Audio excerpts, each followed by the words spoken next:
Saúde, igreja, com a paz do Senhor. Amém. Hoje nós vamos começar o nosso estudo no livro de Números. E como o livro de Levítico, o livro de Números é um dos livros menos lidos por nós cristãos. E então, nós vamos estudar este livro. Deixa eu passar para vocês aí, né?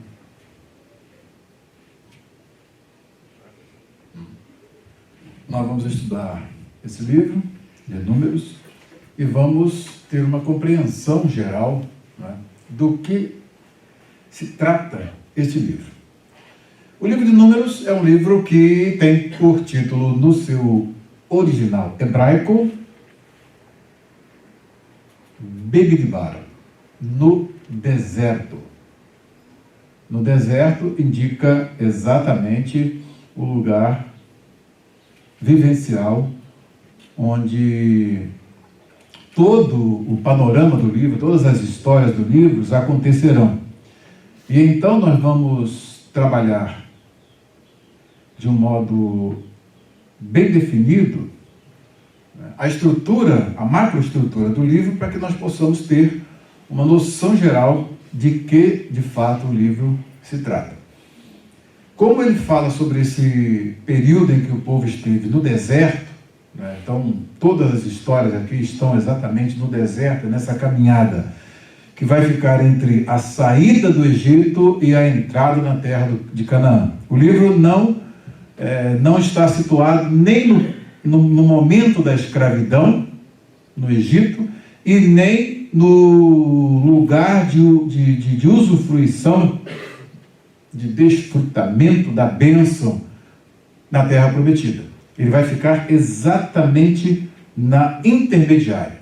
Daí ele antecede o que vem depois ali, Deuteronômio, que é o último discurso de Moisés, e Josué, que é a entrada na terra, e sucede a saída do Egito e fala sobre essa jornada. Daí então ele tem esse nome, no deserto, né? E o livro tem uma estrutura também diferente, porque é um livro que, pelo seu enredo, nós percebemos que o enredo de Números é um enredo muito complexo. Vocês já leram histórias que são aquelas historiazinhas que você faz uma leitura rápida assim, consegue acompanhar todo o fluxo, princípio, meio e fim. Não é? Uma facilidade a leitura.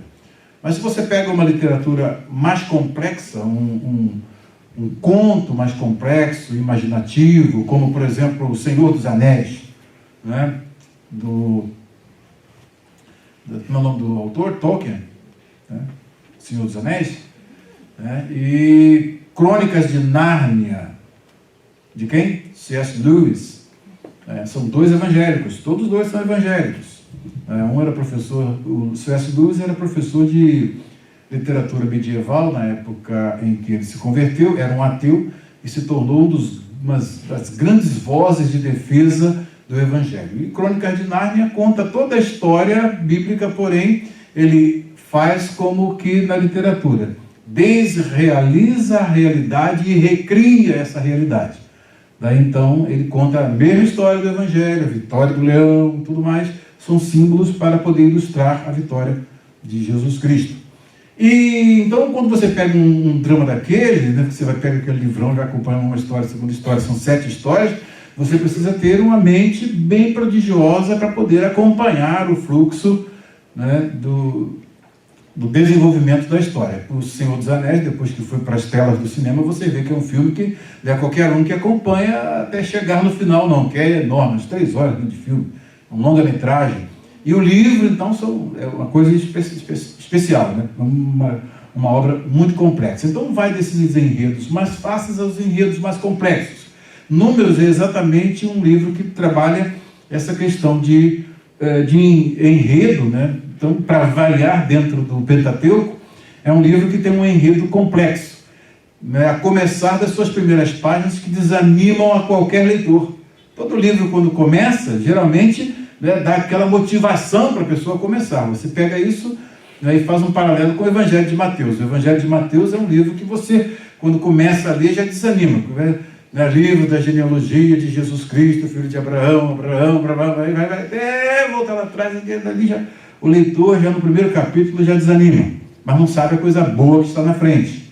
Né? Se ele parar por ali, então na porta de entrada ele acaba não perdendo todo o ouro do Evangelho de Mateus. E Números é exatamente um livro que é cristocêntrico, é um livro que nós vamos ver, tem muitos ensinamentos do ponto de vista teológico. Nós vamos ver a teologia do livro de Números. Inclusive vou compartilhar algumas leituras para vocês, né, ficarem fera na hora da gente fazer perguntas.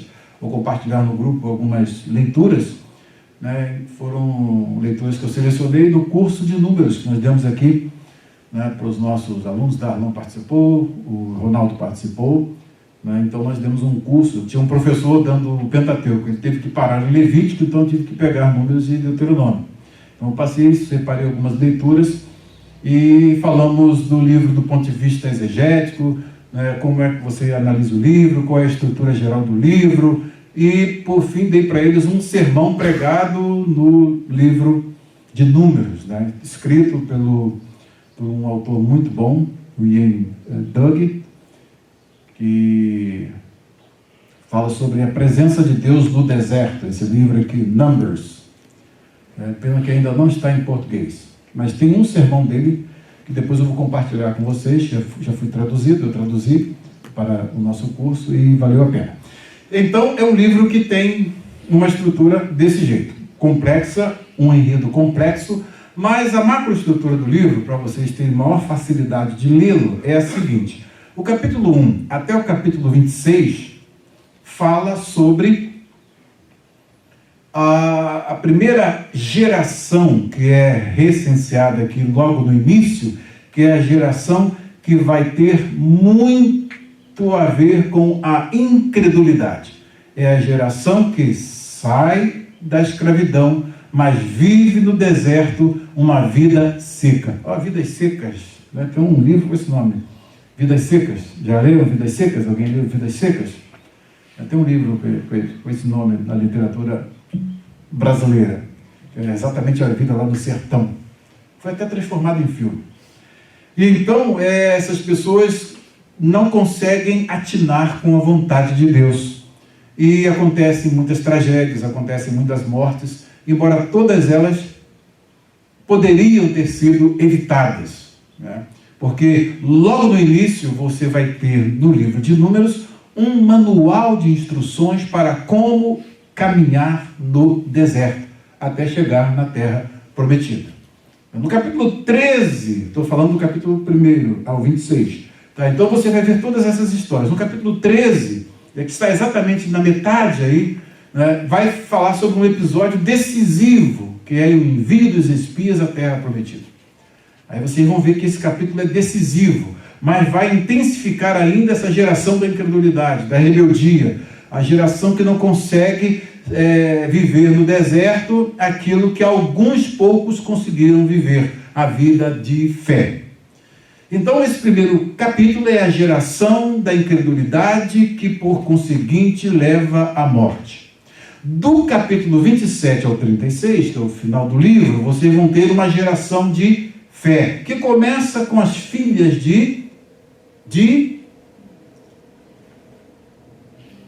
Vejam lá, capítulo 27. Tem um nome que vocês devem gravar, que vai começar essa segunda sessão e terminar a segunda sessão do livro.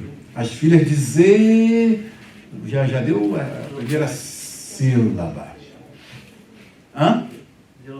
Zelofeade, então.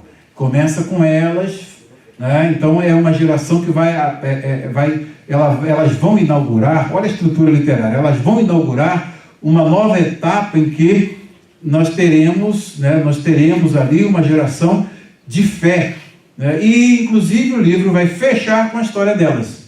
Embora não entrando na terra prometida, mas pela fé já pedindo para que a sua geração, a sua descendência, tenha parte na porção que será dividida na terra prometida.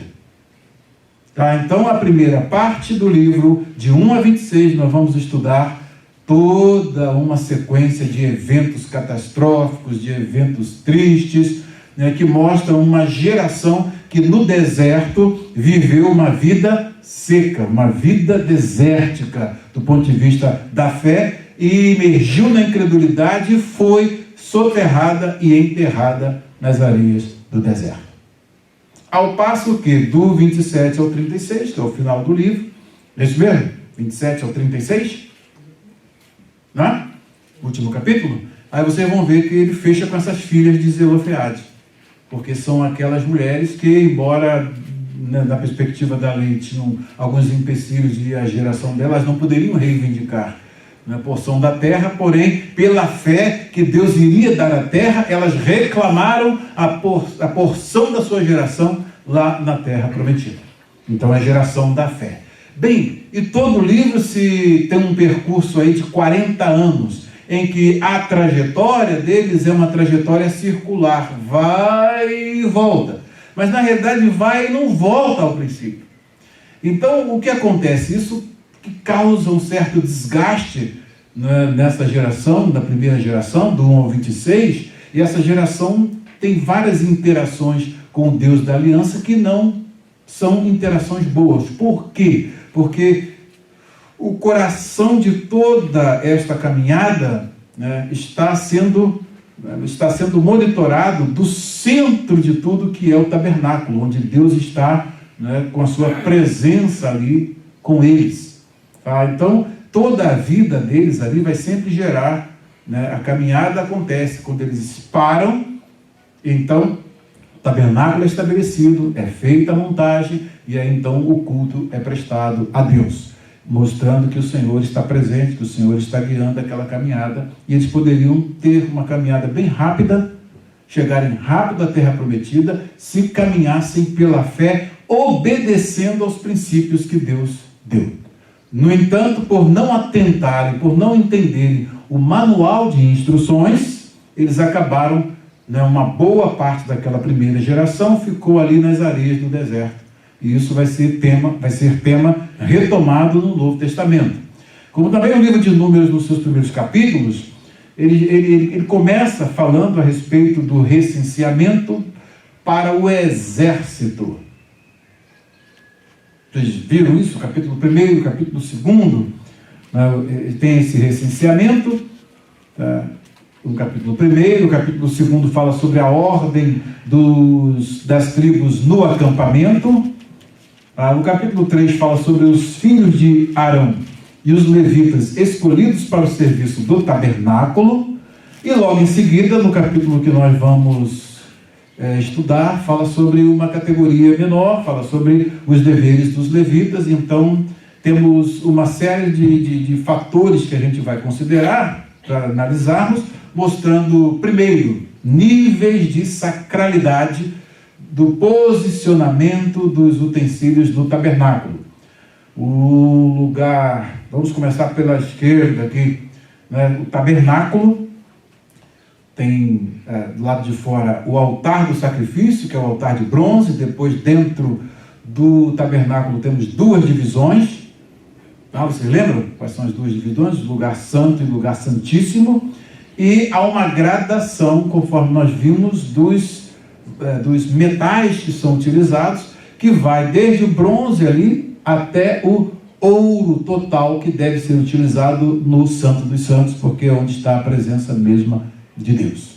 Tá? Mostrando que há uma gradação aí, tá, de sacralidade, e também as pessoas que podiam estar levando as suas ofertas ali, do lado de fora, no pátio, no pátio externo, onde está o tabernáculo, elas não podiam ter acesso nem ao santuário e nem ao lugar santo, muito menos ao lugar santo.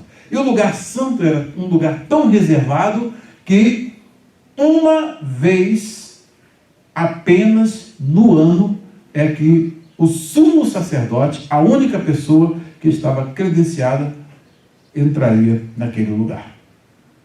Tá? Então, isso para nós nos dá assim, um panorama da estrutura do livro, do capítulo 1 ao capítulo 26. A geração da incredulidade, que leva à morte. Capítulo 27 ao 36 é a geração da fé, que leva à vida. Gravaram? Botou as setinhas aí? Né? Geração da incredulidade, morte, soterrados no deserto. Geração da fé, vida, entrando na terra prometida. Tá? Então, vocês que vão pregar logo mais, já deu uma chave para vocês. Faça um paralelo entre a nossa caminhada e a caminhada do livro de Números. Saem do Egito. O livro de Números fala sobre o deserto. É a caminhada em si. Ela pode ser uma caminhada de sucesso e de insucesso. O que leva ao insucesso? A incredulidade. O que leva ao sucesso? A vida? A fé. Tá? Então, é exatamente, vocês têm um paralelo com a nossa jornada. Números tem alguma, do ponto de vista teológico, tem alguma coisa a ver com a nossa caminhada hoje? Tudo a ver, né? Nós estamos também nesse deserto, porque nós ainda não chegamos na nossa terra prometida. Então, a nossa passagem aqui é exatamente essa passagem que eles estão aqui na transição, saindo do cativeiro, estão no deserto, mas ainda não entraram na terra prometida. Nós saímos do nosso cativeiro, entramos aqui nessa jornada que é no deserto, mas esperando entrar na terra prometida. Fizeram um paralelo? Perfeito, né? Então logo mais já tem sermão aí, hein? Ó Machado. Os golpes serão seus. Tá? Perceberam bem? Então o que nós nesse deserto podemos fazer? Vamos ser de que geração? Aí vocês vão ver modelos, né? Modelos de comportamentos que são comportamentos da geração da incredulidade. Muitas facetas vão ser reveladas e é importante que vocês prestem atenção no enredo do livro, porque nós já estamos começando no capítulo 4, mas já dei um panorama para vocês e poderíamos ver também que Números pode ser retomado no Apocalipse, capítulo 7, de um modo muito interessante. Quando eu dei aula aqui de Apocalipse, aliás, eu não dei aqui, eu dei aula de Apocalipse 7 lá em São Bernardo do Campo, então vale a pena recuperar a aula, mas o Rodrigo estava lá. Acho que estava lá, não estava? Estava? O Rodrigo estava lá. Então eu falei sobre, deu até câimbra mental na irmã lá, que ela quase, né, deu câimbra mental na hora lá. Deu uns parafusos, saiu assim. Fizemos um paralelo importante com Números capítulo 1, que é esse recenseamento, com o capítulo 7 de Apocalipse. Né? Fizemos um paralelo. Eu vou deixar esse paralelo para o finalzinho, para dar um gostinho assim. Tá? Que esse exército que é convocado aqui no capítulo 1 é exatamente o modelo retomado em Apocalipse e ressemantizado e reformulado de forma perfeita no chamado das tribos, tá? Dos 144 mil, 12 mil de cada tribo. Tá? Aqui você vai ver números que são números variáveis, mas tem a chamada para compor o exército, exatamente o exército do Cordeiro, que está ali no capítulo de número 7, os 144 mil, são um exército que é tomado perfeito, de todas as tribos de Israel. É o Israel espiritual. E ali ele é visto por duas perspectivas. Primeiro, nessa perspectiva das tribos, e segundo, a imagem se expande para mostrar o seu caráter internacional de todos os povos, tribos, línguas e nações. Tá? Nós vimos esse paralelo no estudo que fizemos do capítulo 7 de Apocalipse. Depois eu posso botar até a aula para vocês assistirem, uma aula longa, mas vocês devem assistir para poder guardar essas informações todas na mente. Daí então já deu uma ideia assim, de uma estrutura literária do livro. Só com essa estrutura literária já dá para a gente caminhar. Nós vamos destacar vários temas também dentro do livro de Números, que são os chamados temas teológicos. Tá? Esses temas teológicos são importantes porque são conceitos que nós apreendemos dentro do livro, que são fundamentais para nós compreendermos também a nossa própria experiência, porque eles remetem para a nossa própria experiência. Tá? Do ponto de vista da noção de tipo e antítipo, já vendo esses níveis de sacralidade, eu estudei isso com vocês em Levítico, O que isso representa para nós hoje, que estamos na época do antítipo, quando pessoas, né, do povão tinham acesso apenas ali ao altar de sacrifício, ao altar de bronze. Depois, um grupo mais seleto dos levitas tinham acesso ao lugar santo. E por fim, um homem só tinha acesso ao Santo dos Santos. Como isso, tá, tem a ver com a nossa experiência antítica em relação a essa história? As restrições de acesso ao primeiro lugar, primeiro nível de sacralidade, o altar de bronze, o segundo nível de sacralidade, o santuário, e o terceiro nível de sacralidade estavam restritos a pessoas específicas. E hoje? Hoje, para nós, que agora somos os reis e sacerdotes em Cristo Jesus, onde nós temos acesso? Quais as áreas que a gente tem acesso? Ao Santíssimo. Pode responder, gente, com firmeza, com segurança.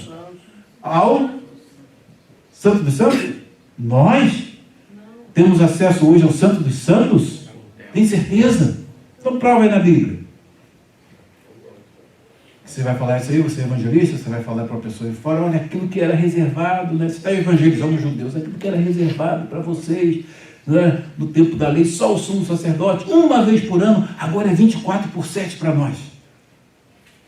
É mesmo? Em Cristo nós temos agora acesso direto ao Santo dos Santos. Você vai deslumbrar a pessoa, mas aí você tem que fazer o quê? Provar. Hebreus capítulo... está em Hebreus, eu já li, já reli, já represei isso com vocês. Cadê? Poderia usar também o véu do templo que se rasgou. O véu do templo se rasgou, sim, mas e interessante é que o véu do templo, ao se rasgar, ali você não tem, né, uma interpretação direta por autor do Novo Testamento daquele evento. Mas no livro de Hebreus, na Epístola aos Hebreus, você vai ver a interpretação desse evento, que vai exatamente chegar aí, Catiúcias, né, mostrando que aquele evento é agora, olha o que tinha aqui dentro, ó, rasgou o véu do templo. Aí quem não podia ter acesso, quem não podia ver, se visse morresse, iria morrer, agora está aberto para todos os que estão em Cristo terem acesso a esse lugar. Tá, então isso é importante para nós. Quem achar vai ganhar um prêmio. Eu vou dizer que é do capítulo 10 para frente. Agora temos acesso ao Santo. Eu ia logo no Google. Acesso ao Santos dos Santos. Eu ia lá no Google. Pronto. O Google sabe de tudo. Esse cara sabe de Bíblia, sabe de tudo. Até da vida dos outros ele sabe de tudo. Então é muito importante que a gente tenha essa noção de que isso tem a ver conosco hoje. Achou? O que diz? Tendo, pois, irmãos, ousadias para entrar no lugar santíssimo, pelo sangue de Jesus. Olha. Pelo novo e vivo caminho que ele nos consagrou pelo véu, isto é, pela sua carne. Ao ser rasgado na cruz, o véu do templo se rasgou, de alto a baixo. Aquilo que estava vedado, que ninguém podia ver, se visse morria. Eu acho que foi o primeiro susto que aquela turma que estava de plantão ali no santuário deve ter tido. Porque quando eles estão ali fazendo plantão nesse templo, né, da época do Herodes, quando aquele véu do templo se rasgou, eles tiveram acesso e viram o que estava lá dentro. Para pensar? E isso mostrando que agora nós temos acesso direto à presença de Deus. Pelo sangue de nosso Senhor Jesus Cristo. Amém. Para pensar, gente. 24/7 agora. Era restrito uma vez por ano, uma única pessoa. Agora todos nós então estamos no status de quê? De sumos sacerdotes. Porque nós temos acesso ao Santo dos Santos. Tá? Então o que era para um homem só, agora é para todos nós que estamos em Cristo através do sangue do Cordeiro. Então houve um Steigerung aí, do menor para o maior. Houve um desenvolvimento muito maior. Gente, hoje nós temos acesso a essa presença. Essa presença que já nos alimentou aqui na hora da oração do pastor Laerte, né? Essa presença que na hora que a gente estava cantando aqui, né? Falar com Deus é bom demais. parar para ouvir sua doce voz. Ai, foi gostoso demais, né? Aí ele, vocês estão no Santo dos Santos, o que vocês querem? Estou aqui, está aberto, né? Essa presença vem, a glória invade, a gente chora, uns são renovados no Espírito Santo. Gente, é isso, agora nós estamos nessa presença.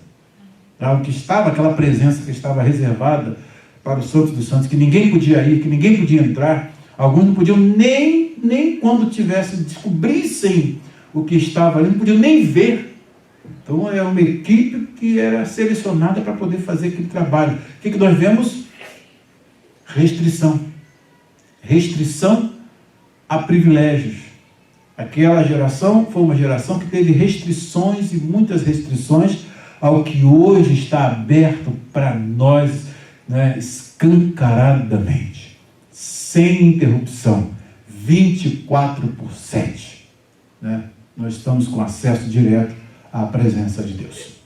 Tá? Então nós vamos estudar a limitação, é o tempo em que essas coisas foram bem organizadas, e agora nós vamos ter aqui, quando a gente vai montar alguma coisa, né, hoje, né, tem as palavras, né, que o Ian Doug diz que são as 3 palavras mais temíveis para os americanos, né, que são, precisa de alguma montagem. Aí você pega aquele manual escrito por pessoas que não têm a língua materna como inglês, né, então aí você começa a ler o manual e para conseguir montar, é aquela coisa que às vezes é simples. Ele falou que estava montando uma cozinha de criança e levou 2 dias para conseguir montar. E ele é engenheiro, hein? Você imagina. Mas o manual escrito de tal forma, né, que não dava as especificações corretas. Então por que Números já começa dando todas as especificações? É um manual completo para que eles fizessem tudo direitinho, e se eles fizessem tudo direitinho, ia dar certo, não ia ter acidentes. Ele conta também uma história que, como engenheiro, o primeiro projeto grande dele foi montar um porto petrolífero. Iam receber navios de petróleo, né, pastor, engenheiro. Então, no seu primeiro trabalho, foi lá na Escócia montar esse porto, né, de petróleo. Aí, então, era um momento em que eles tinham que ter tudo direitinho, as tubulações tinham que encaixar tudo direitinho, porque se um erro ali poderia ser um desastre ambiental daqueles. Eles pegaram o manual escrito por quem não falava o inglês como língua nativa, cada termo que eles usaram ali, o manual, eles tiveram que criar o manual para poder fazer a montagem. E o primeiro navio já estava a caminho. Ele falou, foi uma experiência desgastante. Aqui Deus dá tudo mastigadinho para que não haja erro. Eu pergunto a vocês, nós hoje na obra temos tudo mastigadinho para dar certo? Tudo direitinho, explicado onde Deus quer que chegue, o que nós temos que fazer? Temos ou não temos? Acho que não tem um povo que tem esse privilégio. Nós temos tudo mastigadinho. Eu quero que vocês sejam o quê? Eu quero que vocês avancem para o passado. Não é isso? Como é que é isso? Leia. Avancem para o passado. Igreja primitiva. Vocês têm que avançar porque vocês estão sempre andando para o futuro. Mas onde vocês têm que chegar? Lá atrás. Igreja primitiva. E aí ele debulha, né? Debulha assim, tudo direitinho, o que quer que faça, né? Repartição, não é quem ganha mais, repartir com quem ganha menos, nenhum tem mais, nem outro tem menos, nem muito menos passar necessidade. Deu todo o manual de instruções para a gente fazer, para a gente se preparar espiritualmente. O que ele falou para nós? Orar, não é? Nós temos todo um manual também. Então já tem muito a ver com a lição de hoje. Aqui nós vamos ver um manual. Fazendo conforme as instruções desse manual, não haveria acidente. Se fizessem diferente, aí teríamos os prejuízos. Todas as mortes que acontecem nesse livro, todos os desastres que acontecem nesse livro, tudo acontece por conta de não se observar este preciso manual que foi dado na língua deles, bem explicadinho. Tanto é que tem muitas repetições, exatamente para dizer, ó, vocês não vão ter como errar na hora de montar as coisas. Vai dar tudo certo se vocês fizerem conforme o Senhor falou para Moisés, e Moisés transmitiu para nós. Deu para... Vocês já estão fazendo as pontes? da nossa experiência e da experiência aqui, daí a nossa experiência, olha só como é que é interessante, daí a nossa experiência no deserto hoje, ela pode ser uma experiência de sucesso ou de fracasso. A experiência de sucesso vai ser se a gente emular o mesmo comportamento da geração da incredulidade, falta de atenção com as coisas que Deus falou. E o sucesso virá exatamente em observarmos o quê? Tudo que Deus falou e ficarmos com os olhos atentos nas promessas de Deus. Porque eles tinham promessas. Entrar na terra prometida. E lá na terra prometida já tinham promessas até que Deus ia fazer na terra? Tinham. Como é que seria, né, a vida agrícola deles na terra? Tudo direitinho? Tinham promessas embutidas. Se fizerem assim, né, 6 anos de trabalho, no 7º ano, pare, tá, dá um descanso na terra, vai acontecer que eu vou dar promessa. Uma colheita abundante no 6º ano, quando chegar, você vai comer no 7º e no 8º ano. Aí vocês vão plantar no 8º ano para colher no 9º, mas ainda vai ter dado no 6º, né? Promessas. E nós? E nós? Se fizermos tudo direitinho. Isso prometeu para nós, olha, se fizerem assim, vocês vão ter muitas bênçãos chegando às vossas portas e até aquelas que vocês nem esperavam. Ou seja, até promessa, das promessas que nós já temos claras e são hoje muito necessárias, não são? Hein, pastor Laerte? As promessas que Deus fez para nós, se Ele cumprisse hoje, seria um espanto no mundo? Já parou o dom da cura? Já parou para pensar? O dom da cura, que não está na terra, esses enganadores aí, foi tudo falido aí pelo fim aí, né? O fim está aí, ó. Se você falar o nome do troço, até o vídeo fica bloqueado.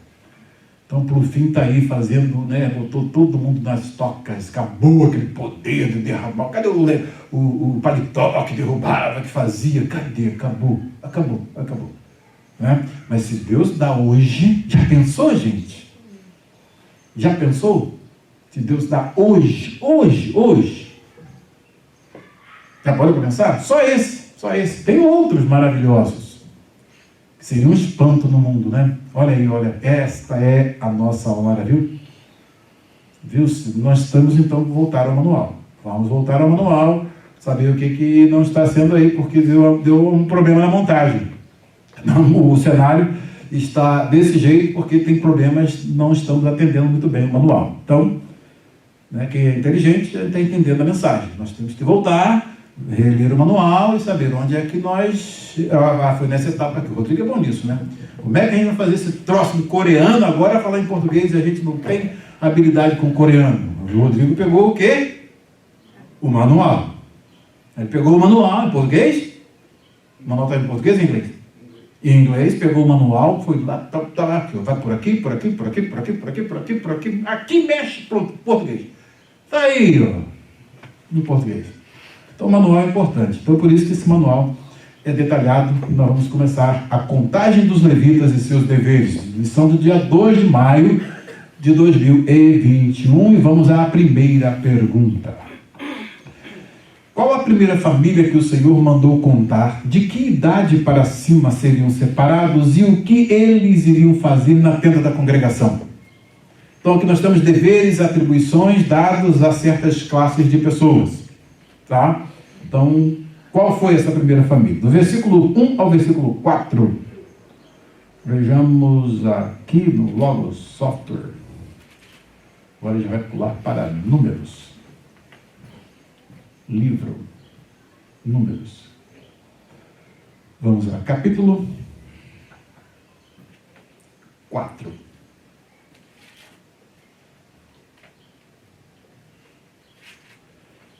E aqui tem a nossa prova dos 9 do outro lado. Ok.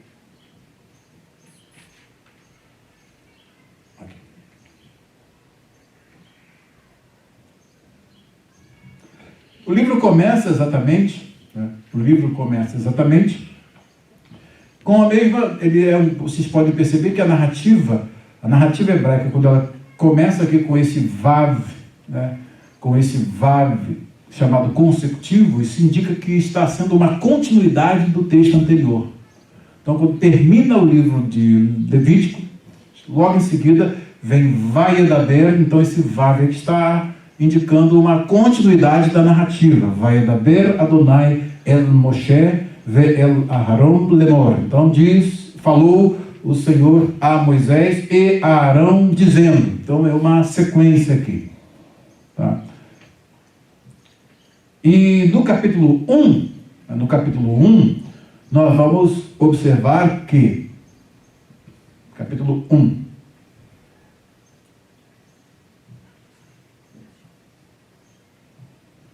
no capítulo 1, exatamente a mesma palavra, Vayedaber, tá? Dando uma continuação ao texto anterior.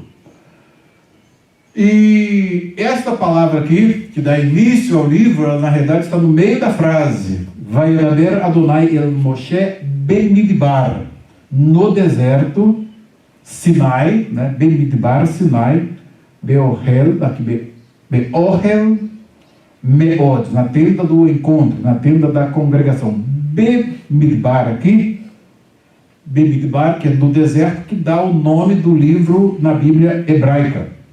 Então, na Bíblia hebraica, você vai ter aqui o nome do livro, que é Bemidbar, que é no deserto. Pela Septuaginta, Arithmoi, que é números, né, que aí depois é que entra na Bíblia latina e por fim na Bíblia portuguesa entra com números.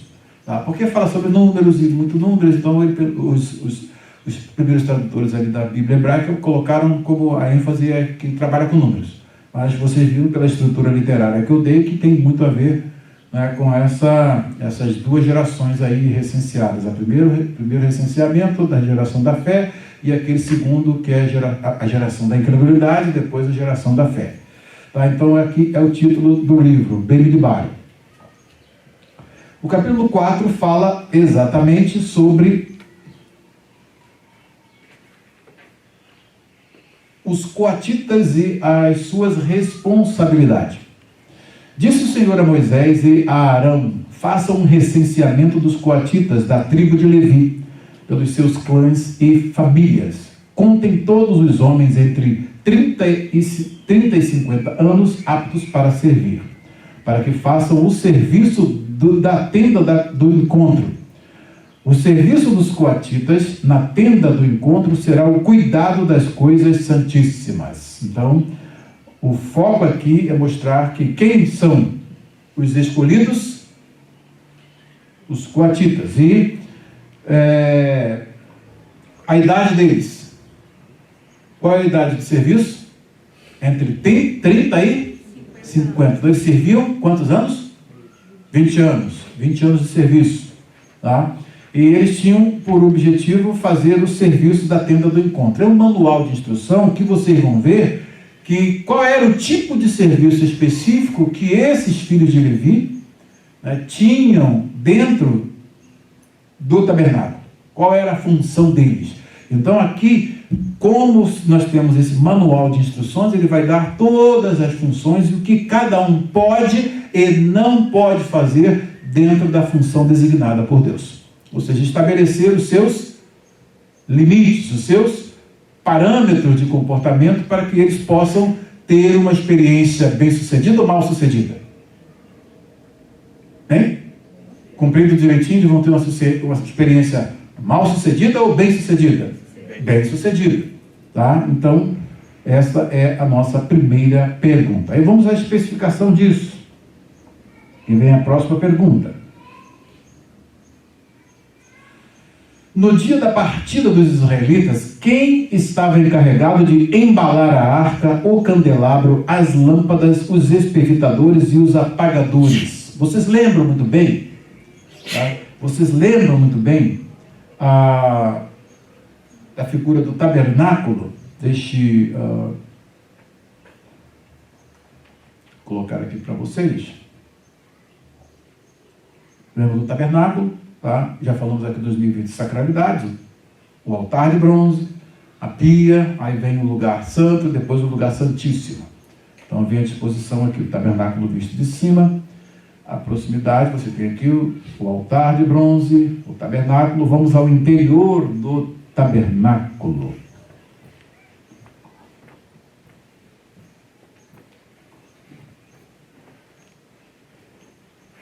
Entrando aqui. Então nós temos aqui o lugar santo, tá? E o que estava reservado para cada um. Os candelabros, a mesa, o incensário, tudo aqui dentro desse lugar santo no tabernáculo. Tá? Então aqui nós estamos com essa figura, nós vamos ter uma noção do que estava em cada lugar e o que esses coatitas podiam fazer dentro desse lugar. O que eles podiam fazer com as coisas que estavam dentro desse lugar. Vejamos aqui.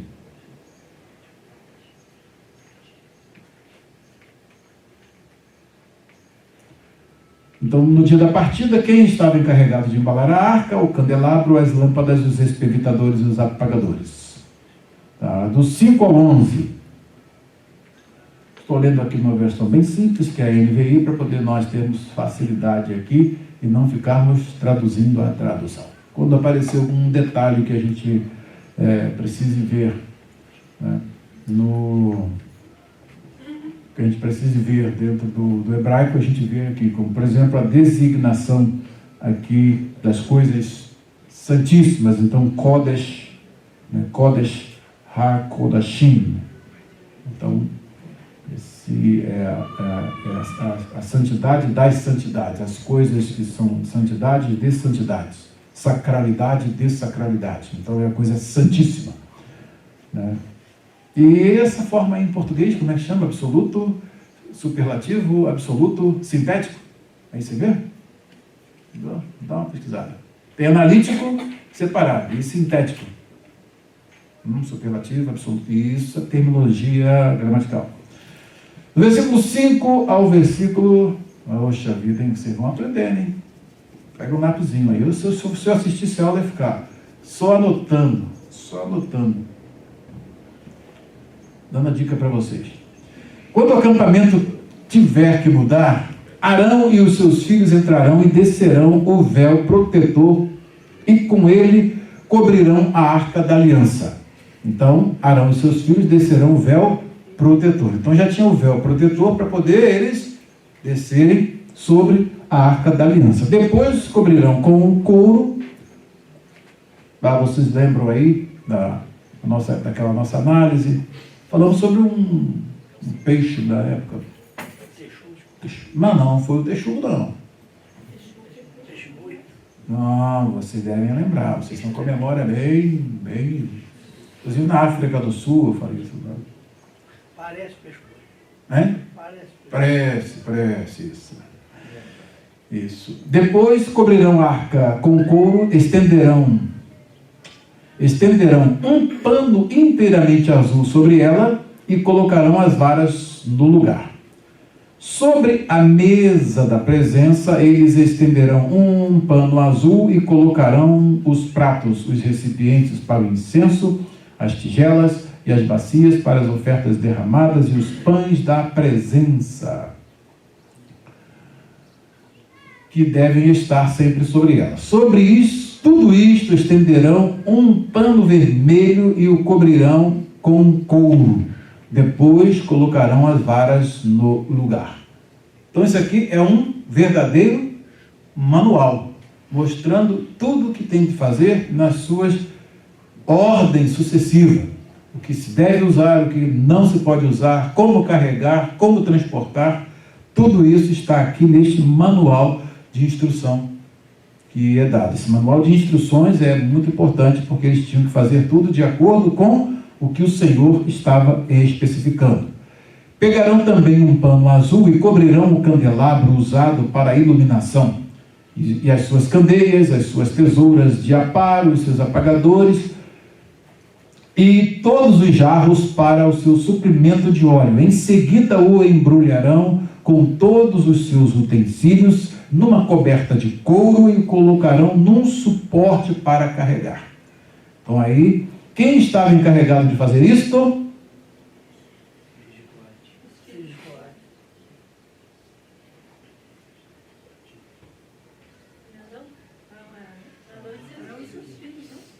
Arão e seus filhos. Olha os referentes aqui. Quando o acampamento tiver que mudar, Arão e os seus filhos entrarão e descerão o véu protetor. Arão e os seus filhos. Porque em um lugar só podia entrar era Arão mesmo. Né? As coisas que estavam dentro do Santo dos Santos, conforme você vê no capítulo anterior, tem todas as informações. Por isso que a gente tem que pegar no capítulo 1 e vir direto para poder pegar essa sequência. Então aqui você já vê que já tem a parte do carregamento. Então, os coatitas, vocês vão ver aqui, que eles estarão, depois que todos os Arão e seus filhos fizerem isso, aí vem a próxima pergunta.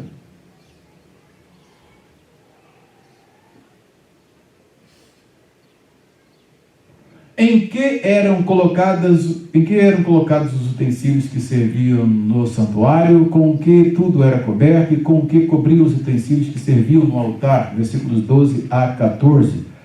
Mais instruções do manual. 12 a 14. Apanharão todos os utensílios usados na administração no santuário, depois os embrulharão num pano azul e os cobrirão com um couro e, a seguir, os colocarão num suporte para carregar. Então, tinha toda uma estrutura, depois que eles embrulhavam tudo, tinha aquela estrutura de couro que eles podiam carregar. Tá? Tirarão a cinza do altar de bronze e estenderão sobre ele um pano roxo. Colocarão sobre ele todos os utensílios usados na ministração no altar: os braseiros, os garfos de carne, as pás e as bacias da aspersão. Sobre ele estenderão uma coberta de couro e colocarão as varas no lugar. Tá? Então aqui, isso era a atribuição de Arão e de seus filhos. Então, eles é que podiam lidar com essas coisas e fazer toda a preparação para carregar. Tá ok? Tá dando para entender? Pegou até aí? Tá. Próxima pergunta.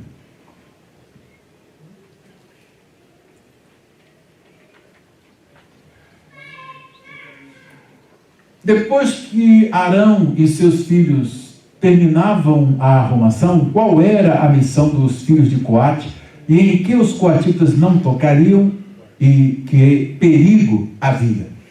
Levitas trabalhando, perigo, perigo, perigo. Versículo 15.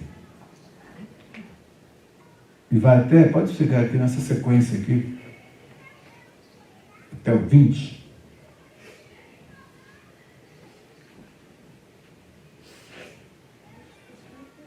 Quando Arão e seus filhos terminarem de cobrir os utensílios sagrados e todos os artigos sagrados e o acampamento estiver pronto para partir, então quem fazia o primeiro trabalho de empacotamento? Arão e seus filhos. Eles que trabalhavam porque tinham aqueles elementos que eram de uma sacralidade tal que nenhum outro, além dos filhos de Arão e seus filhos, poderiam lidar com eles, tocar neles, fazer todo esse serviço de embrulhá-los, né, para poder carregar. Eles já tinham que deixar tudo empacotado direitinho para quando um determinado grupo chegasse, então só iriam carregar.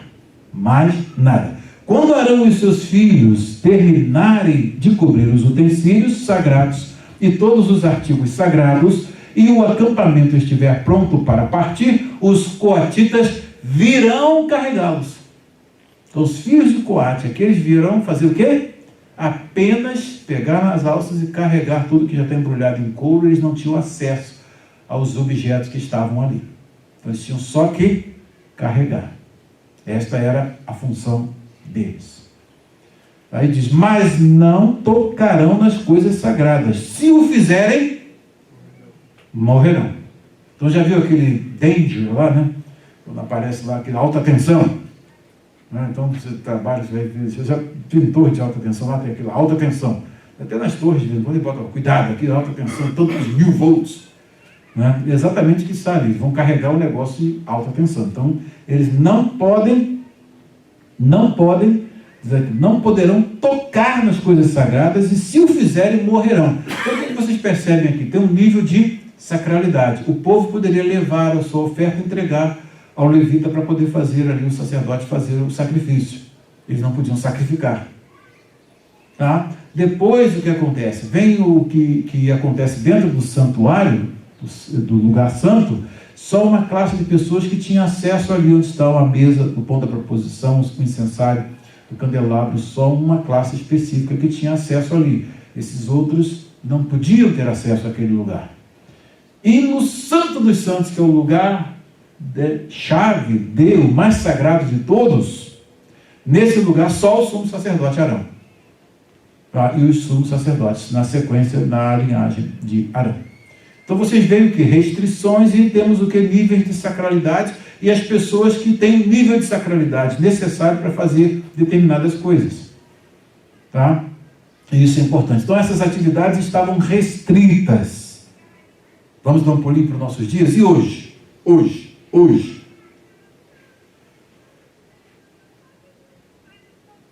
No que diz respeito, vamos a Hebreus, abram Hebreus. No que diz respeito à nossa maior atribuição hoje, que é oferecer sacrifícios. Você tem duas classes de sacrifícios a oferecer a Deus. Qual é o primeiro deles? Romanos 12, versículos 1, 2, Romanos 12. Esse é o primeiro sacrifício. E Hebreus fala, porque com tais sacrifícios... Não, isso aí você vê em Gálatas também, né? Mas, Romanos 12 e Hebreus, nossos corpos em sacrifício, apresentei, rogo-vos, irmãos, pela compaixão de Deus, leia para nós. Rogo-vos, irmãos, pois, pela compaixão de Deus, que apresentei os vossos corpos em sacrifício vivo, santo e agradável a Deus, que é o vosso culto racional. Aí, como consequência, aí não sedes conformados com este mundo, mas sedes transformados pela renovação do vosso entendimento, para que experimenteis qual seja a boa, agradável e perfeita vontade de Deus. Então esse é o primeiro sacrifício. Primeiro você oferece você. Eu ofereço a mim. Nós temos que estar vivos, oferecendo sacrifício vivo, santo e agradável a Deus. Então esse é o primeiro ponto. Depois, aquilo que a gente faz pelo próximo. Também como sacerdotes. Então tem um paralelo, né? Jesus se oferece a si mesmo e ele oferece desse mesmo para o próximo. Tá? O que diz? Hebreus. Falei muito, Hebreus tem 13 capítulos. Hebreus, vou dizer o capítulo 13. Vou dizer o versículo 16. Está na mão. O que diz? E não vos esqueçais da beneficência e comunicação, porque com tais sacrifício Deus se agrada. Obedecei a vossos pastores. Só o 16 aí. E não vos esqueçais da beneficência e comunicação. Comunicação aí quer dizer o quê? Comunicar quer dizer compartilhar, repartir. Tá? Você comunicar aquilo que você tem com o próximo. Comunicação, porque com tais sacrifícios Deus se agrada. Então agora somos sumos sacerdotes, temos um sacrifício de nós mesmos a oferecer a Deus, que é a santificação das nossas vidas, a nossa apresentação do nosso ser integralmente a Deus. E depois, o que temos, oferecer em favor do nosso próximo. Na leitura do apóstolo Paulo, capítulo 6 de Gálatas. Então, enquanto tivermos tempo, façamos bem a todos, mas principalmente aos domésticos da fé.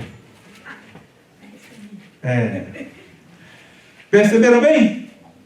Então olha como é que tudo isso aqui vai sintetizar. Aqui nós temos o que? Restrição, limitações. Agora o acesso é aberto. Você fala com Deus direto.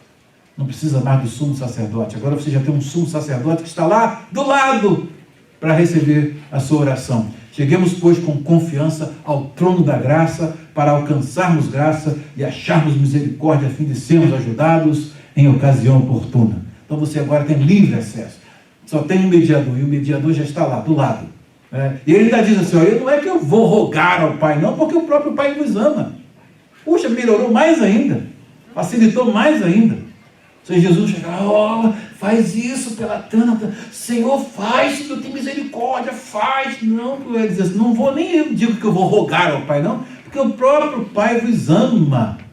Olha o acesso, gente. Isso aí já dá mensagem logo mais. Olha o machado aí, olha o machado aí. Ó. Pega o machado e corre logo mais, viu, Joana?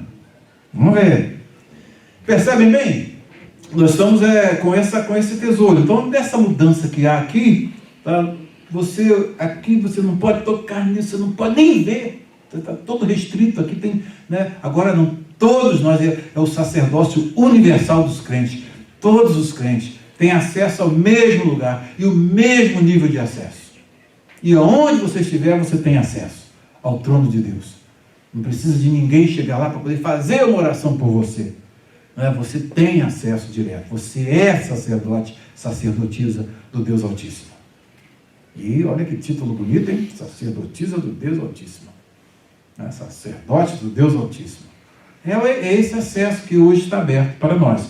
Então aqui você percebe o que nós estamos lidando com o sagrado, mas há restrições no lidar com o sagrado. Hoje, nós temos isso que estava dentro do Santo dos Santos e que se manifestava, vez por outra. Hoje essa glória está dentro de nós, veio habitar conosco. É o conceito que nenhuma religião tem, nem o islamismo, que é uma religião monoteísta, não tem esse conceito de uma divindade que é próxima a você. É uma divindade distante que tem que ser acessada por uma língua diferente, tá? E ele continua sendo o outro, ele continua sendo o outro. Agora não, nosso Deus é aquele Deus que está presente, nós estamos agora com livre acesso, e não somente isso, ele habita em nós. Tá? Jesus falou uma coisa muito interessante, que ele mandaria o Espírito Santo. Não, vou pegar outro texto. Viremos para ele e faremos dele morada. Lembra esse versículo? Então viremos. Pai, Filho e Espírito Santo hoje habitam em nós. É uma experiência que não tem em nenhum lugar. O Deus que se adora, que é o transcendente, ele se torna imanente e habita conosco, e não somente isso, essa imanência é mais profunda em nós. Para pensar, gente. O privilégio que hoje, como cristãos, nós desfrutamos é muito elevado, Então vocês percebam aqui que todo esse modus operandi do culto, todas essas limitações, hoje elas são todas através do véu que se rasga, pelo sangue do Cordeiro derramado. Isso tudo se abre para nós, e é uma coisa que não está condicionada a ninguém, só ao próprio Deus. Olha que coisa linda. Já ficou faltando eu abordar com vocês nos nossos estudos aqui a respeito dos dons espirituais, que são na sequência do batismo do Espírito Santo. Se deve buscar os dons espirituais, tá? E os dons espirituais, coisa que esse povo aqui nem pensava em participar, eles estão disponíveis, e o Espírito reparte a cada um como quer. Aquele que o Espírito Santo diz assim, é você que eu vou dar, pronto, ele dá.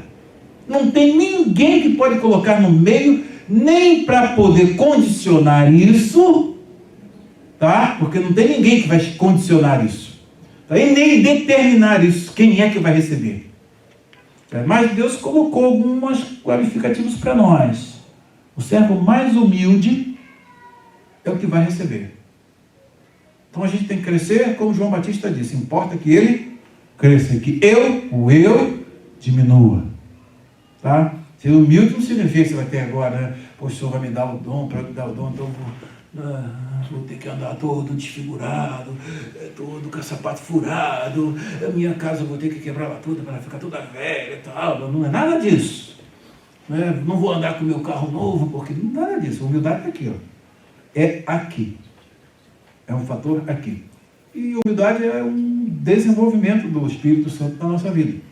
O que é humildade? Você ter uma perspectiva, né, dada por Deus, do que você é. Você sempre está em contato com você no espelho em que você se olha e vê lá e se compara com Jesus Cristo. Então, quando você olha nesse espelho, Jesus Cristo, falta muito, estou longe demais. Né? Porque quando você chega e se compara com um igual a você, você pode às vezes se achar, né, lá em cima. Agora, quando você se olha nesse espelho que Deus colocou, que é Jesus, como é que está a sua vida em relação a Ele? O que Ele fazia, o que Ele era? Aí, o que Ele é, né? Aí você chega assim, estou longe, mas muito longe, muito longe. Aí a humildade vem, né? Tá? Compare isso com a oração do publicano e do fariseu. Para você entender o que é humildade. De um modo bem claro. Como é que foi a oração do fariseu? Oração de carteirada. Como é que é, Faete? Ó, Senhor, graça te dou, porque não sou como os demais homens, roubadores, adúlteros. Entrego meus dízimos de tudo que eu possuo. E não sou também como esse publicano aqui, não. Eu sou o cara, né? Aí o céu todo tem que falar, bora anjos, ajoelha aí, porque é tanta santidade que está entrando na minha presença agora, e até eu vou ajoelhar, porque o sujeito é santo demais. Né? Essa é a perspectiva que ele nutria dele mesmo. Tá? E o que o resto, publicano. Já falava de publicano, já sabia, né? Fiscal de renda, você já sabe, né? O ladrão, é o caloteiro, é o aproveitador, é o ziba da história.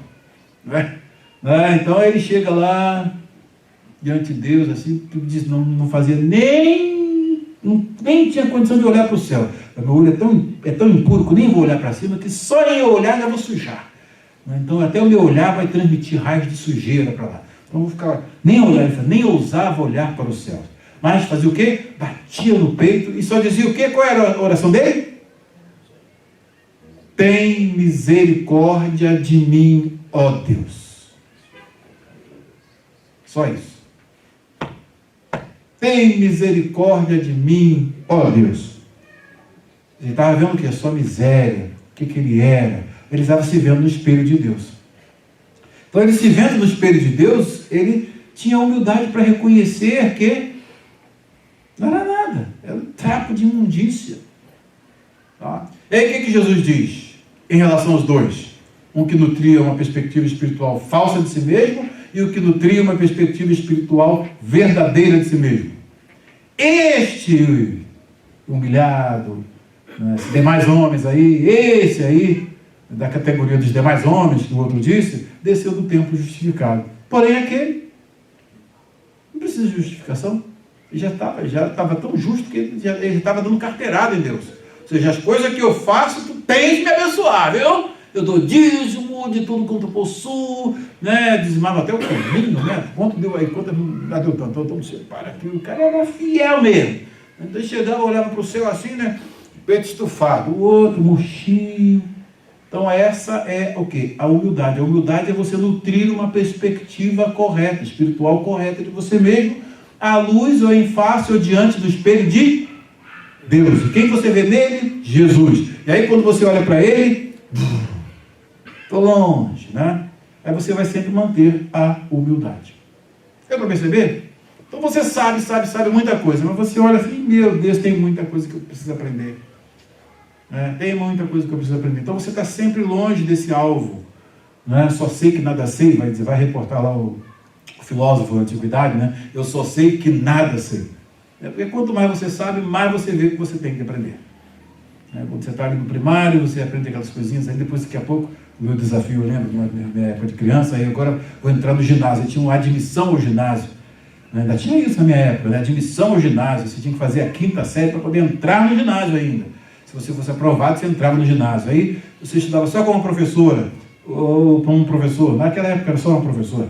Aí daqui a pouco você começa a estudar com vários professores, cada uma matéria. Ai, que coisa, o meu mundo estava tão pegadinho a minha professorinha, me ensinava tudo, Tudo as dúvidas que eu tinha, tirava com ela. Agora é um professor de matemática, outro professor de história, outro de geografia, outro de... Tinha o SPB, da Organização Social Política do Brasil, e moral cívica, e aquela coisa, e francês, e inglês. Na minha época tinha francês, né?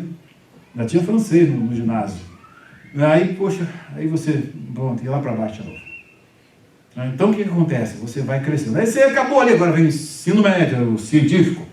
Aí mais 3 anos de estudo. Aí depois você acabou ali, agora vem o vestibular para fazer a faculdade. Aí você, mais coisa para aprender. São 4 anos dentro da faculdade fazendo um bacharel. Depois vem o mestrado. Aí você vai mais uns 3 anos de estudo. Defender a dissertação. Depois um doutorado, mais uns 3 anos de estudo. Aí você, quando vê essa jornada toda de estudo, você vê que, é igual os doutores chegam, eu fiz um doutorado, mas aí sou especialista numa área, mas e agora? E a outra? Aí tem muita coisa que aprender, então é uma vastidão.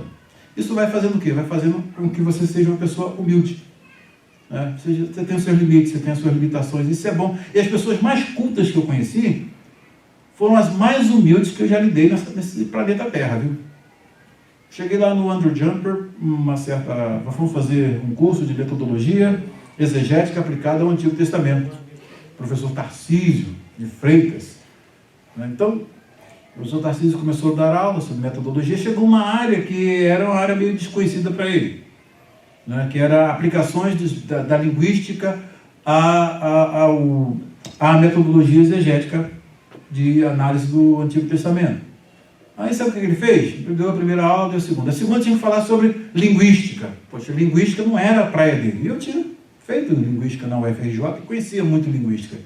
Aí na terça-feira à tarde ele chegou, olha, agora vamos falar sobre Saussure, sobre vários, né, desde começar com fonética, fonologia, morfologia e sintaxe, e foi subindo, né, análise de discurso.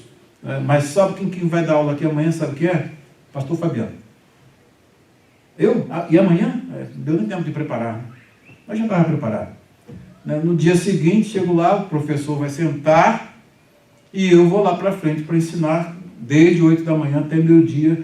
Eles ficaram deslumbrados, inclusive o professor aprendeu muita coisa que ele não sabia dentro dessa área, que era uma área que não era dele. Ele teve a humildade de ouvir o aluno. Isso aí se chama humildade.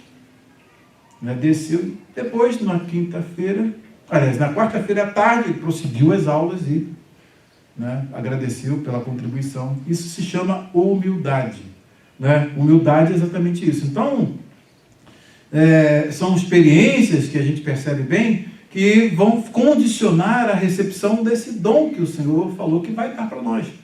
Então, se é o Espírito que escolhe dar, não tem quem possa impedir. Graças a Deus que a nossa bênção não tem ninguém que possa impedir. Quando Deus tem um desejo e propósito de nos abençoar, e nós cumprimos o manual direitinho, Ele vem e nos abençoa. Aí não tem ninguém que pode impedir a sua bênção, nem a minha bênção, nem a nossa bênção.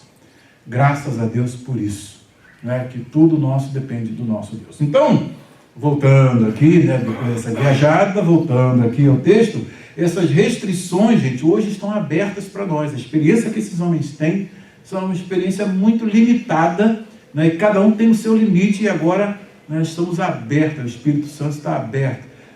Profeta usa homem, usa mulher, e é coisa interessante, maravilhoso isso que Deus faz. Então nós estamos nessa disposição, é Deus é que escolhe, é Deus é que faz, é Deus que atribui, e isso para nós hoje é de gratificante, porque nossa bênção não depende de ninguém, depende de nós mesmos, nos posicionarmos, cumprirmos o manual, sermos humildes e Deus nos escolher para nos usar. Aí ele pega a gente, um nada da vida, né, pastor Wilson? Um nada e faz tudo. A gente não tem recurso, entra aqui nesse país sempre com menos, negativo, com débito, devendo, com dívida, e Deus vai abençoando, abençoando, abençoando, e a gente chegou onde chegou hoje. E isso é só o princípio, viu? Porque ainda tem mais coisas aí. Esse negócio de pedir para ser milionário, para nós já passou, Hoje tem que ser bilionário. E a gente vai abençoar mais gente ainda. Amém? Amém. Dá um amém forte aí, gente. Vocês têm que ir. Viaja na minha asa da minha fé aí, olha. Vem aí na minha fé.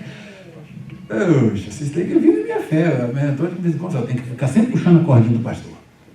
Mas eu estou nesse negócio de milionário mais não. Agora o negócio é bilhão, pô. Eu quero abençoar o povo de Deus todo. Quero ser uma bênção nessa terra enquanto a gente viver aqui. E quanto mais você tem... E vocês sabem que eu tive um sonho, que eu sonhei que eu era milionário?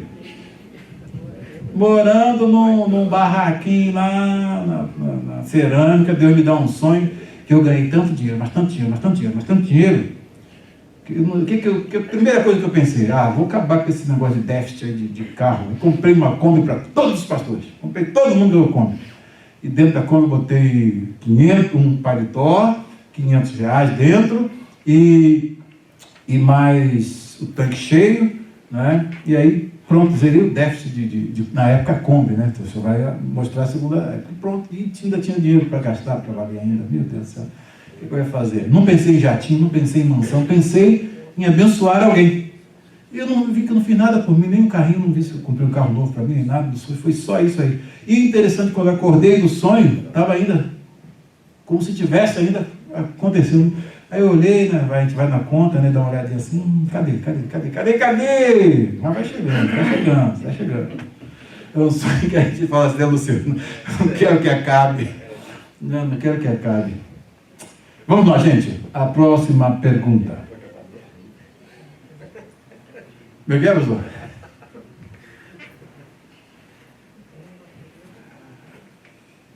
Vamos aqui até o 20. Eleazar, filho do sacerdote Arão, ficará encarregado do azeite para a iluminação do incenso aromático, da oferta costumeira do cereal e do óleo da unção.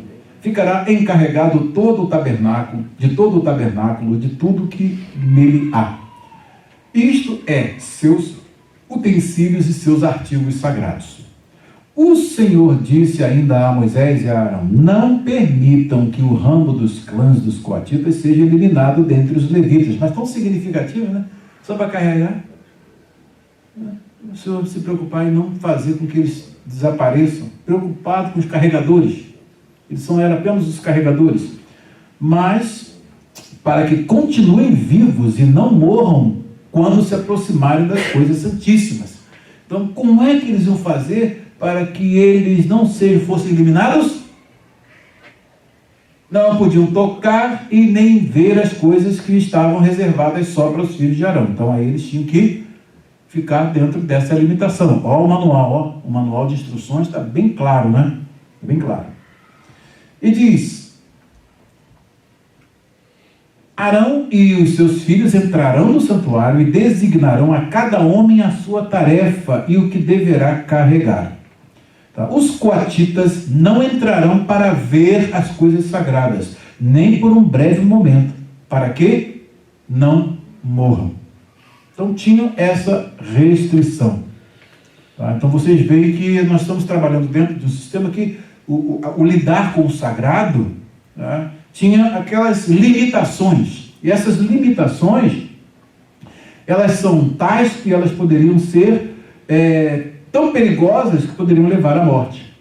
E aí Deus então dá toda a dica para que isso não acontecesse. Eles não podiam, quase as duas coisas, não podiam entrar lá. Não, deixa eu dar uma ajudinha aí, tem aquele precipitado, né? Deixa eu dar uma ajudinha aí, já chegar ali, já pronto, pode carregar porque já está morto.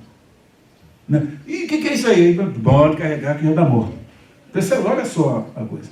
Agora vocês observem, abriu-se o acesso ao Santo dos Santos. Para nós, o privilégio é maior? Hein? É maior? Imensamente maior. E a responsabilidade? Também. Aí pesa, né? Aí pesa, né? Entre os coatitas e o sumo sacerdote Arão tinha uma distância enorme. Agora Deus fez o quê? Do ponto de vista de acesso, eliminou essa distância. Todos nós temos acesso direto à presença mesma de Deus. Não dá para dar um glória, né? Poxa, que maravilha, Tana. Está aí, Tana. Você pode entrar direto agora. Né? Maravilha, né? Coisa boa. Né, Leila? Pode entrar direto agora no trono, não precisa... Mas... Muito bom. Próxima pergunta.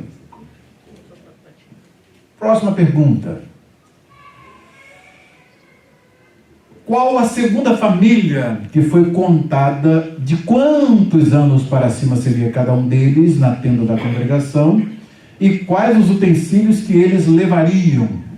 Versículos 21 ao 28. Os gersonitas e as suas responsabilidades. Aí vocês veem que acontece uma coisa interessante.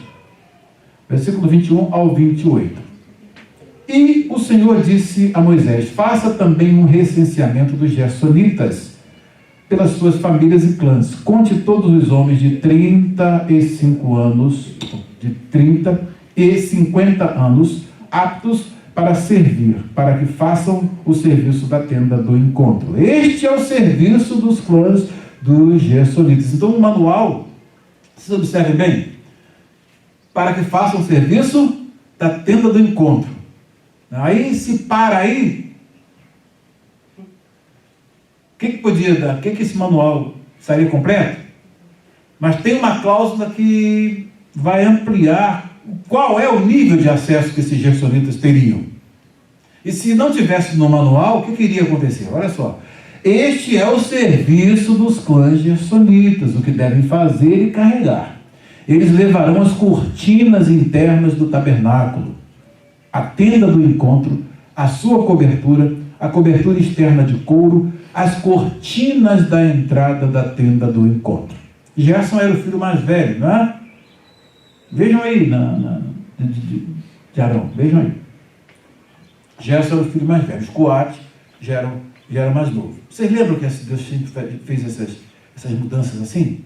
Você vê que o mais novo aqui, a tribo dos mais novos aqui, do mais novo tem um privilégio maior do que essas aqui. Tá? Lembro de algum evento lá no Gênesis que fala dessas... No rei pastoral, você falava, né?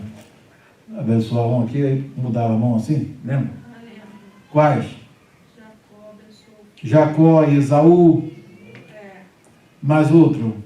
Manassés e Efraim. Isso, filho de José. E de José. Né? Não é esse, não, bota aqui, não, eu sei o que eu estou fazendo. Tá? Então o que acontece? Aqui também é a mesma coisa. Houve aqui uma mudança. O mais velho faz um outro serviço e o mais novo passa por um serviço mais no nível de sacralidade maior. Tá? Isso mostra o quê? O que tem a ver com aquela palavra que a gente falou em relação aos dons? Que o Espírito distribui a cada um como quer. Então é desejo de Deus. Não tem ninguém que pode chegar e dizer: mas por que os gersonitas não vão fazer esse serviço dos coatitas e os coatitas vão fazer o serviço dos gersonitas? Tem uma inversão aí, né? Tem que ser assim, tem que ser como Deus quer. É Deus que escolheu e assim que tem que ser. Ponto final.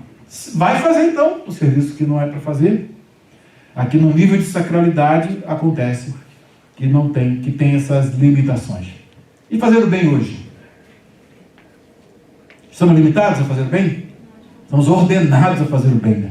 Se tivermos oportunidade, façamos bem a todos, mas principalmente aos domésticos da fé. Então todos nós agora sabemos quais os sacrifícios com os quais Deus se agrada, que é a beneficência, a comunicação, né? A participação, compartilhamento dos nossos bens, aquilo que Deus nos dá. Então isso tudo aí está aberto agora, porque sabemos que com esse sacrifício, né, Reginaldo, Deus se agrada. Então agora estamos com livre acesso. Nessa esfera aí, Jesus deu muitas lições interessantes, não deu? Lembra daquele samaritano que viu o homem caído à beira do caminho? O sacerdote passou. O que fez? Olhou assim: estou atrasado para a hora do culto, vou direto para o culto. E eu sei lá o que esse sujeito fez. Então, porque condenado, isso é pecado dele. Vou embora. O levita: o sacerdote não parou. Sacerdote, espera que eu estou indo também. Sei lá o que esse cara fez. Veio o samaritano, desreligiosizado, sem as amarras da religião. O que ele faz? Age igual ou diferente? Diferente. Se compadeceu, pegou o homem, colocou no seu cavalo, levou para a estalagem, pagou para cuidar dele, falou: se o Bill depois estiver aí mais alguma coisa excedente, eu pago quando voltar. Aí Jesus, quem foi o próximo daquele que estava caído do caminho? Do caminho? Ele não falou samaritano, sabe o que ele falou? Aquele que usou de misericórdia para com ele. Mas nunca falar o samaritano. Luciano, essa é boa. Aquele que usou de misericórdia para com ele. Ela botou um título, mas não falou o samaritano. E Jesus fez de propósito, viu? Jesus fez de propósito, para ver se ele falava o samaritano. Não ia falar mesmo. Aquele que usou de misericórdia para com o que estava caído no caminho. Mas não falou o samaritano. Percebe bem? Então agora estamos aí, disponíveis, né? Disponíveis. E nós temos desses 3 modelos aí, qual é o modelo que Jesus cita como o padrão? O modelo do samaritano. Não do sacerdote e muito menos do levita, mas do samaritano. Vai aprendendo, desreligiosizando a mente, né? Isso é importante. E prosseguindo. Eles levarão as cortinas internas do tabernáculo, a tenda do encontro, a sua cobertura, a cobertura externa de couro, as cortinas da entrada da tenda do encontro, farão tudo o que for necessário com aquelas coisas e com as cortinas externas do pátio que rodeia o tabernáculo e o altar, com a cortina da entrada, com as cordas e com todos os utensílios usados em seu serviço. Todo o serviço deles, tudo o que devem fazer e carregar estará sob a direção de Arão e de seus filhos. Designe como responsabilidade deles tudo o que tiverem que carregar. Eles eram só os carregadores. Este é o serviço dos clãs gersonitas na tenda do encontro. Suas atividades estarão sob a supervisão de Itamar, filho do sacerdote Arão. O manual de instruções está bem escritinho? Não erra quem quiser, né? E o nosso? Está bem escritinho? Bem escritinho. Com todos os detalhes. Próxima pergunta. Se quiserem fazer alguma observação, pode falar. Importante. 6ª pergunta. Quais as coisas que seriam transportadas pelos filhos de Merari quando os filhos de Israel partiam em suas jornadas e quem era o responsável por eles? Então, versículos 29 ao 33. 29 ao 33. Conte os meraritas conforme os seus clãs e famílias, todos os homens entre 30 e 50 anos, aptos para servir, para que façam o serviço da tenda do encontro. Esta é a responsabilidade deles no serviço que deverão realizar na tenda do encontro. Carregar as armações do tabernáculo, seus travessões, suas colunas e suas bases, bem como as colunas do pátio que rodeia a tenda com suas bases, suas estacas e suas cordas, todos os seus utensílios e tudo o que está relacionado com seu uso. Designe a cada um aquilo que deverá levar. Esse é o serviço dos clãs meraritas. Todo o serviço deles na tenda do encontro estará sob a supervisão de Itamar, filho do sacerdote Arão. Então, da mesma linha dos anteriores, tem uma descrição geral e uma especificação no manual de instruções, o que cada um deles deveria fazer, sobre quem eles estariam, sobre a supervisão de quem eles estariam, que é Itamar, filho do sacerdote Arão. Então aí nós temos o conceito de hierarquia. Aí você pode fazer um organograma de como é que vai funcionar o carregamento. Tá? Então, quem vai embalar, quem vai colocar as travessões e carregar, e deixar pronto para carregar, quem vai carregar, e quem vai carregar o quê de tudo isso. Tudo bem distribuído. Né? Tudo bem distribuído. Aí vem o recenseamento dos levitas. Nós temos o recenseamento dos que são alistados para a guerra no capítulo 1. Não tem ali a tribo de Levi. Tá? Então agora aqui nós temos o recenseamento dos levitas. A disposição das tribos, quando eles acampavam, né? Era uma disposição em que eles ficavam em cruz, né? Ficavam em cruz. A tenda do encontro no meio, tá? E as tribos, 3 em cada parte, né? Então, norte, sul, leste e oeste. Falei? Deu para ver? Imaginaram? Então vamos ver aqui a figura, que é melhor. Era assim que funcionava. Vamos ver se está aqui no deserto, Apocalipse, as tribos. Aqui é a tribo lá na frente, em Ezequiel. E aqui, deixa eu ver se está aqui, no tabernáculo. Disposição das tribos aqui. Vou botar mais para cá. Aí. A disposição das tribos aqui, segundo Números 2, né, número de 1 a 4. Ao norte, nós tínhamos as tribos de Dan, Azer e Naftali. No meio aqui, nós tínhamos a tenda do encontro, a tenda da congregação.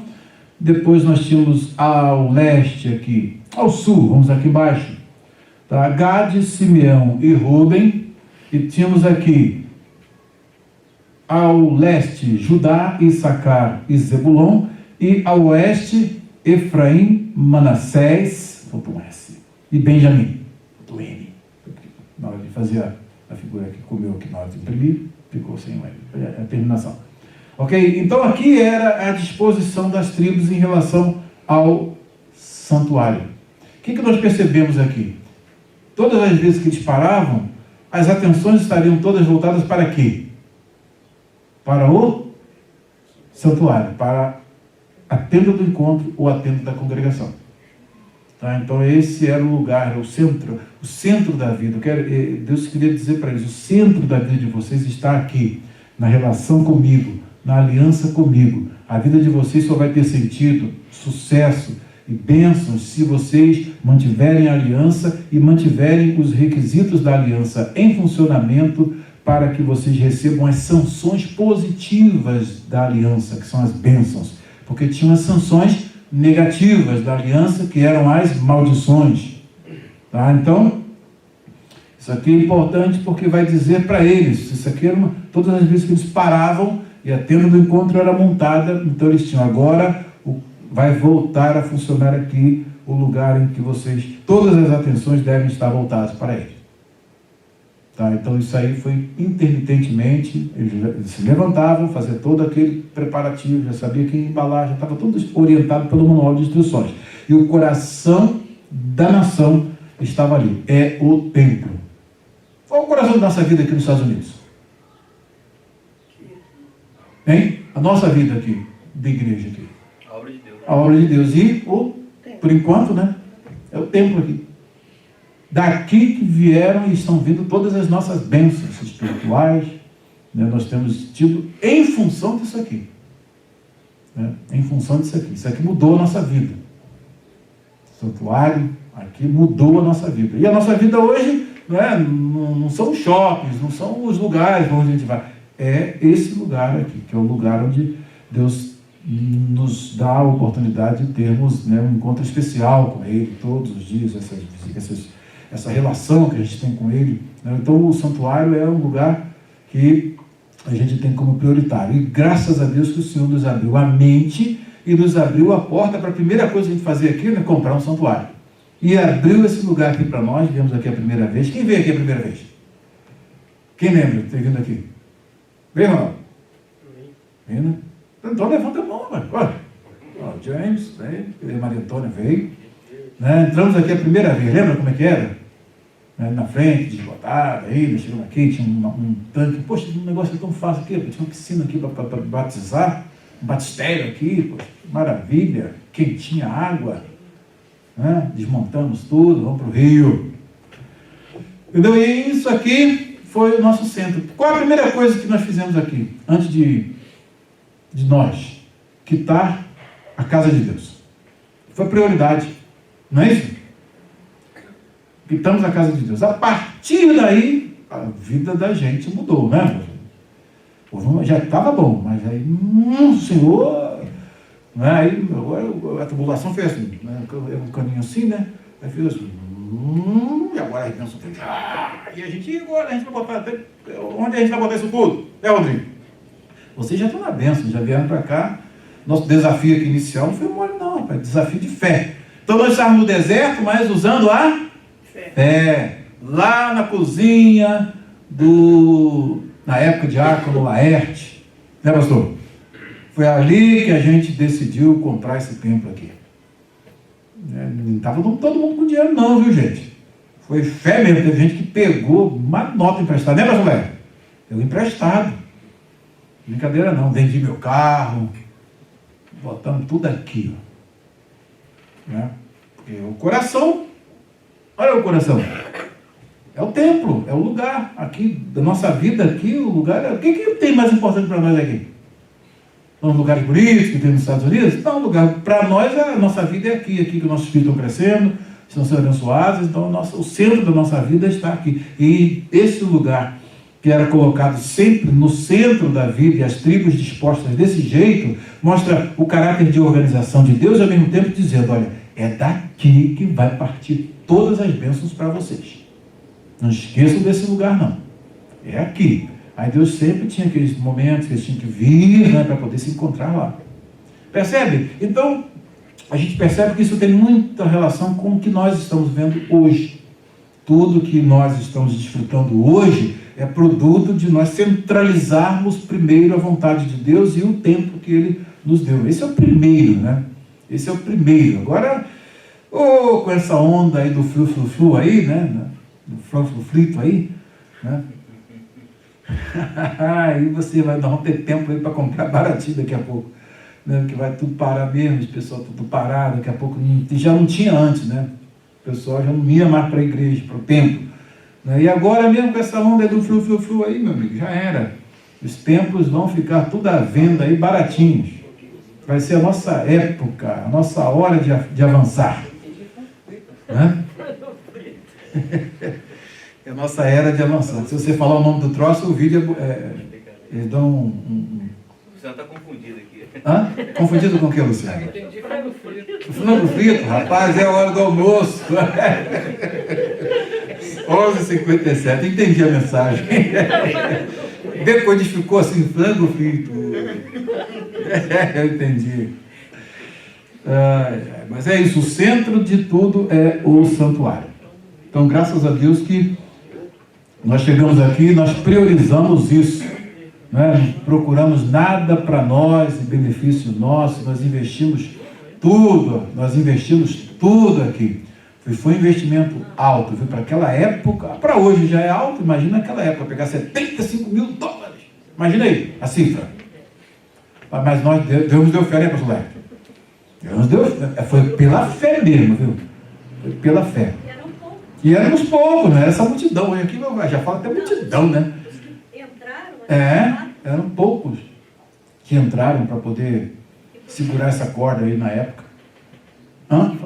Os que podiam entrar, né? E Deus deu fé e nós conseguimos. Hoje nós estamos aqui nos Estados Unidos com o templo quitado, e reformado, e re-reformado, né? E por aí vai. E é o primeiro, né? É o primeiro. Daqui a pouco vem o segundo, vem o terceiro, vem o quarto. Tem 50 estados aqui para a gente crescer e expandir. Aqui dentro, né? Depois vamos para as ilhas, vamos para todo mundo. Vamos expandir. Né? Dentro e fora. Prosseguindo então. Só aqui ratificar a pergunta. África, né? Pastor Reginaldo na África. Missionária Catiúcias. É bonito o nome, né? Vai vir aqui para dar o testemunho como é que estão nossos irmãos lá em Moçambique. Meu corpo até coçou. Só de pensar no pernilongo. E você ainda não... O pernilongo lá é perigoso. Transmite malária. É verdade. Quais os que contaram dos coatitas, dos gersonitas e dos meraritas, e quantos foram contados dos coatitas de 30 anos até os 50?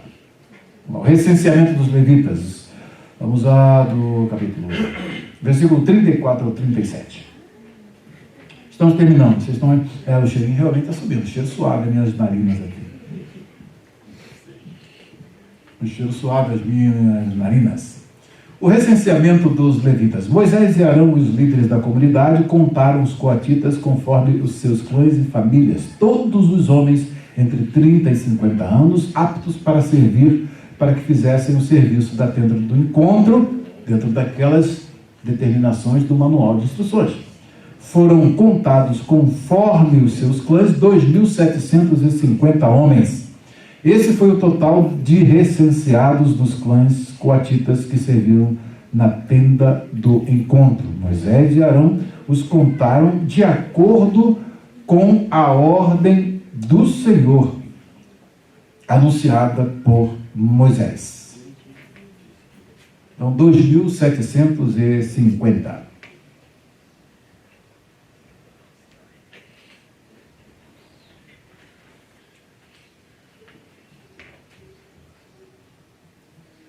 Quantos foram contados dos gersonitas que tinham 30 até 50 anos e qual foi a soma dos meraritas e qual foi a soma de todos eles? Agora vem o recenseamento, de um modo geral, a finalização, que são os últimos versículos, até o versículo 49, aqui, 49.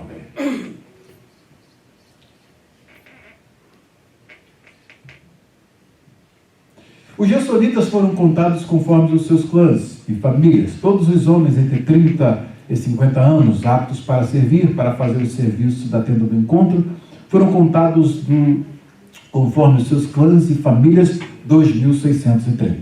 Esse foi o total dos recenseados dos clãs gersonitas que serviram na tenda do encontro.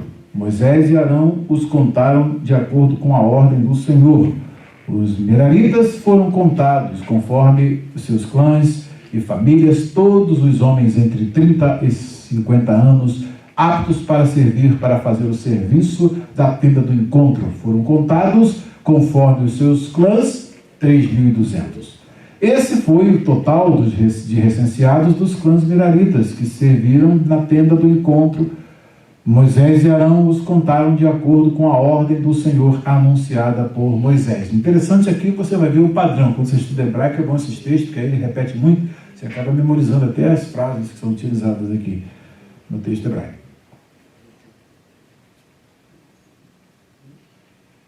Esse foi o total de recenseados dos clãs meraritas que serviram na tenda do encontro. Moisés e Arão os contaram de acordo com a ordem do Senhor anunciada por Moisés. Assim Moisés e Arão e os líderes de Israel contaram todos os levitas conforme os seus clãs e famílias, todos os homens entre 30 e 50 anos de idade que vieram para servir e carregar a tenda do encontro.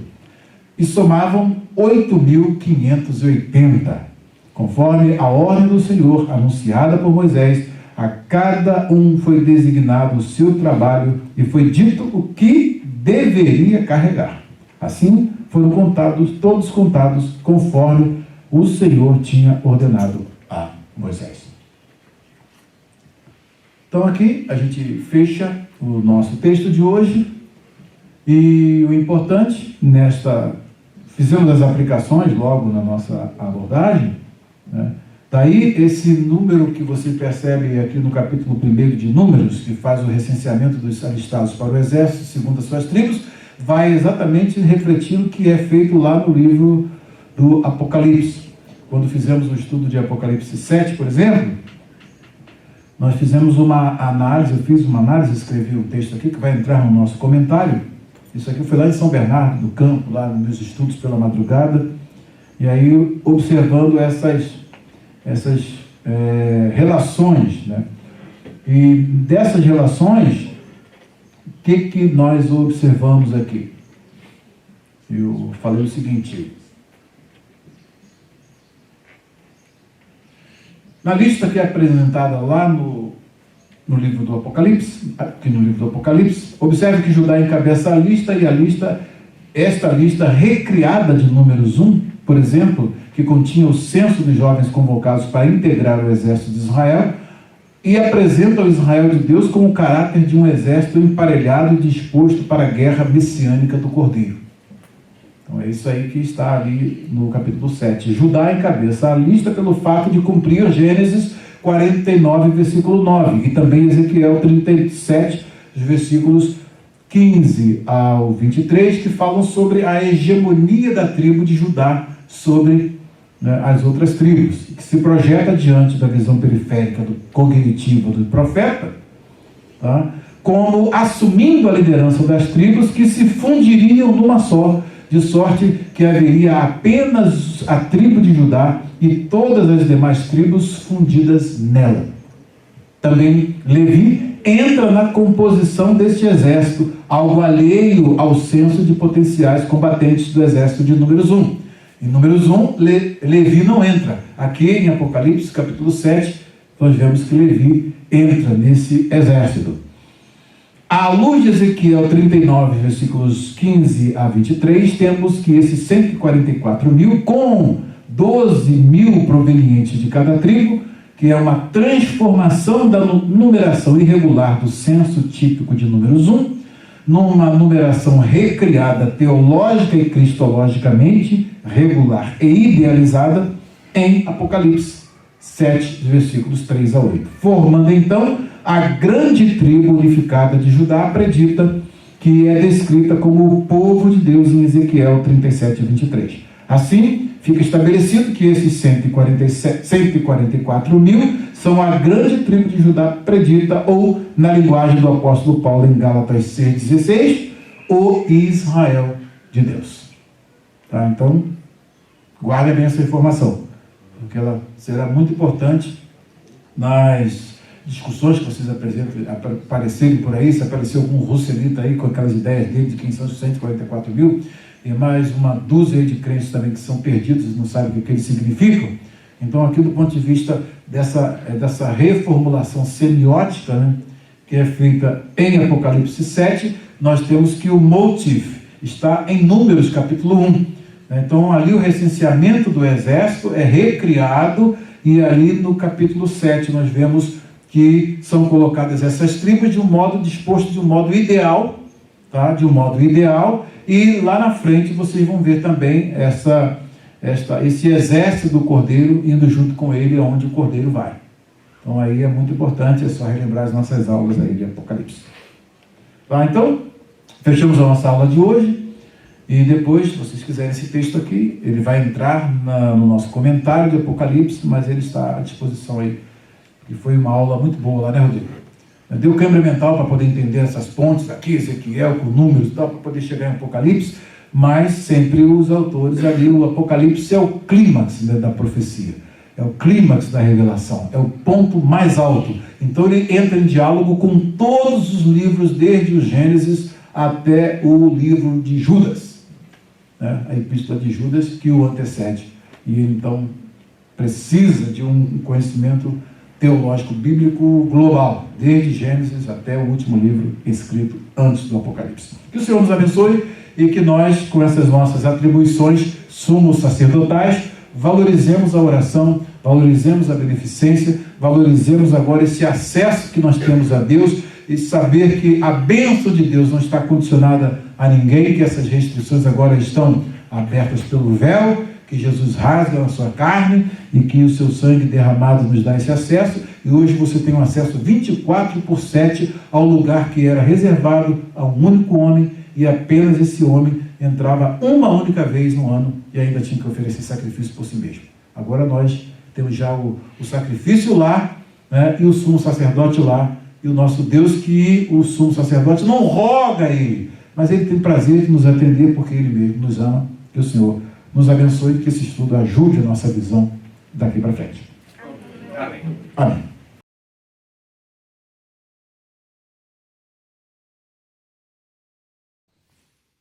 וידבר אדוני אל משה ואל אהרון לאמור.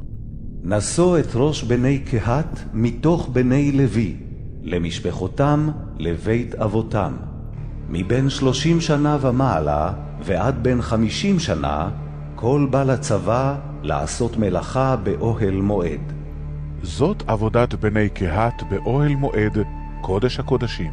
ובא אהרון ובניו בנשוא המחנה, והורידו את פרוכת המסך, וכיסו בה את ארון העדות.